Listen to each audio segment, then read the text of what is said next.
사실 그림을 잘 그리는 방법은 누구나 알고 있어요. 그 과정에서 실패하는 경험을 해야 되는 게 두려워서 안 하는 거죠. 남에게 보여줬을 때 우와 소리가 나는 그림을 그리려면 사실 그 뒤에 창피해서 찢어버린 그림이 몇백 장은 쌓여 있을 거예요. 안녕하세요. 여러분의 첫 취미미술 선생님 나의 첫쌤입니다. 저희 회원님들이 그림을 그리다가 잘 안 풀릴 때 제일 많이 하시는 말씀이 있어요. 저 선생님이랑 손 바꾸고 싶어요 하는 거. 얼마나 답답하시면 그런 말씀을 하시겠어요. 진짜 바꿀 수 있는 것도 아닌데. 그런 말을 들을 때면 잘 안 그려질 때 그 답답한 마음이 와닿아서 정말 공감이 되고 도와드리고 싶은 마음이 듭니다. 근데 또 회원님들이 원하는 게 저 선생님처럼 20년간 그림 연습한 다음에 잘 그리는 손 갖고 싶어요. 이건 아닌 것 같아요. 제가 20년에서 이 정도 됐으면 저 선생님한테 배웠으니까 10년이면 되겠지? 혹은 나는 취미로 하니까 한 5년이면 되겠지? 하는 마음을 가지는 게 당연합니다. 에이 선생님 전 아니에요. 꾸준히 할 거예요. 라고 손살이 치는 분들도 계실 텐데요. 정작 이 말을 하는 저조차도 그림을 처음 배울 때 그랬어요. 이게 우리가 막 인성이 나빠서 얄팍한 인간이라서 그런 게 아니라 사람 마음이 뭔가를 처음 시작할 땐 항상 그런 것 같아요. 누구의 잘못도 아니고 인간의 뇌가 원래 그렇게 설계되어 있는 것 같습니다.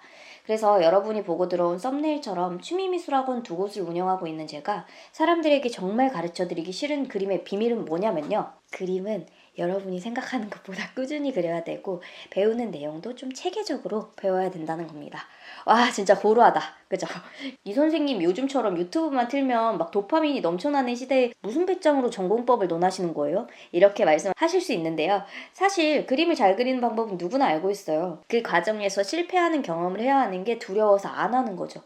남에게 보여줬을 때 막 우와 소리가 나는 그림을 그리는 사람들 그 이면에는 창피해서 찢어버린 그림이 몇백 장은 쌓여있을 거예요. 어쩌면 그림을 잘 그리게 된다는 건 이 과정을 이겨내는 능력을 말하는 것 같기도 합니다. 여러분 어차피 지금도 그림 안 그리고 유튜브 보고 계시잖아요. 그러니까 유튜브 볼 시간에 속는 셈 치고 한번 영상 계속 들어보세요. 우리는 그림 그리는 사람이니까 이왕 유튜브 볼 거라면 예능 틀어놓는 것보다 낫잖아요. 그러면 시작해보겠습니다. 자 먼저 내가 무슨 그림을 그리길 원하는지 잘 알아야 됩니다. 내 그림의 목적이 뭔지를 먼저 알아야 하는 거죠. 이건 그림 말고 우리가 일상에서 일을 하거나 다른 취미 생활을 할 때도 가장 먼저 중요하게 여겨야 되는 일이에요.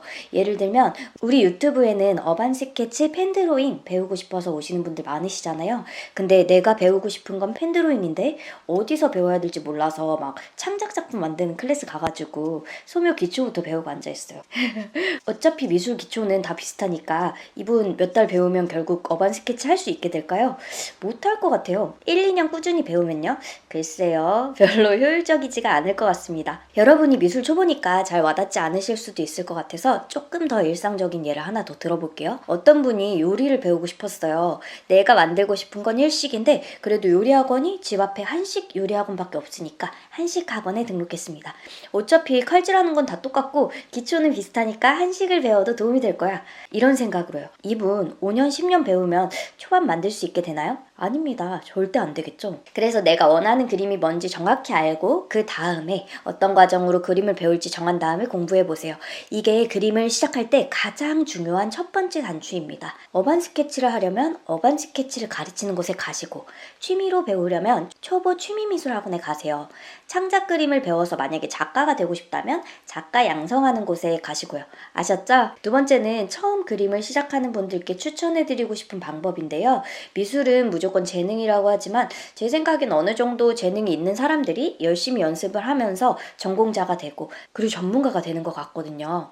학생들을 가르쳐 보면 생각보다 막 엄청난 미친 재능 막 이런 걸 가진 사람들이 많지는 않아요. 시작할 때 흥미나 손재주 이 정도에서 시작해서 뭐 꾸준히 해서 잘 그리게 되는 사람들 비율이 훨씬 많죠. 그런데 이렇게 되는 요인에 뭐가 있냐면 그림 그리는 걸 좋아하는데 그 사람이 그림 그릴 때 반복되는 여러 가지 소재나 재료가 있다는 거예요. 그림을 그리다 보면 사람마다 잘 그려지고 좋아하게 되는 소재가 있어요. 제 대학 동기를 예로 들어보면 좀 특이하긴 한데 새 그리기를 너무 좋아하는 친구가 있었어요. 근데 맨날 막 윤무부 박사님처럼 새를 막 엄청 그리는 친구였는데 그림을 너무 잘 그려서 제가 막 따라다니고 그랬거든요. 너무 신기해서.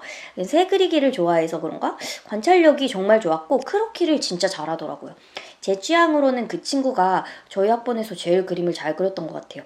근데 이 친구가 졸업하고도 계속 새를 그렸나 봐요. 나중에 몇십 년 지나고 보니까 막 데뷔해서도 새를 또 그리고 있던데 아무튼 생각해보세요. 새만 그려도 3시간, 4시간이 훌쩍 지나가고 막 새 종류만 해도 몇백 마리가 될 텐데 여러분 그림 그리는 게 재미가 없겠어요? 이렇게 좋아하는 게 생기면 스케치북만 열고 펜만 들어도 나만의 파라다이스가 펼쳐지는 거예요. 이게 좀 예시가 딥해서 그렇지 좀 평범한 소재들로 생각해보면 나는 꽃 그리는 게 너무 좋다. 나는 사람 얼굴 그리는 게 너무 좋다. 나는 빨간 사과 그리는 게 좋다. 이런 식으로 본인이 좋아하는 것들을 그려볼 수가 있겠죠? 여러분도 그림을 시작해본다면 분명히 그런 개체가 생길 거예요. 고흐는 자신의 얼굴을 그렇게도 그렸고 본인이 좋아하는 임파스토 기법으로 꾸덕하게 물감을 올려서 평생 그림을 그렸죠. 다른 작가들도 생각해보면 분명 비슷한 소재들을 같은 재료로 반복해서 그리고 있을 겁니다. 작가들마다 스타일이 다른 이유가 바로 그거예요. 물론 우리가 그림을 막 전문가 수준으로 그려야 된다면 당연히 싫어하는 소재도 그릴 줄 알아야 되겠지만 우리 아직 초보잖아요. 처음 시작한 초보가 그림에 재미를 붙이는 데는 좋아하는 것들을 많이 그려보는 경험이 진짜 도움이 돼요. 그리고 제 생각에는 그때 그 시절이 그림 그리면서 가장 행복한 시절 중에 하나라고 생각됩니다. 그러니까 좋아하는 거 많이 그려보시고 즐거움을 느껴보시는 거 꼭 기억해보세요. 자, 오늘 제가 준비한 내용은 여기까지고요. 막 그렇게 대단하진 않지만 여러분에게 꼭 도움이 되는 내용을 얘기해 보았는데 어떠셨어요? 미술을 잘하는 방법이란 게 대단할 게 없는 이유는 우리가 살면서 어떤 것을 꾸준히 이뤄냈을 때 느꼈던 점들의 공통점이 많기 때문이에요. 예를 들면 공부 잘하는 법 생각해보세요.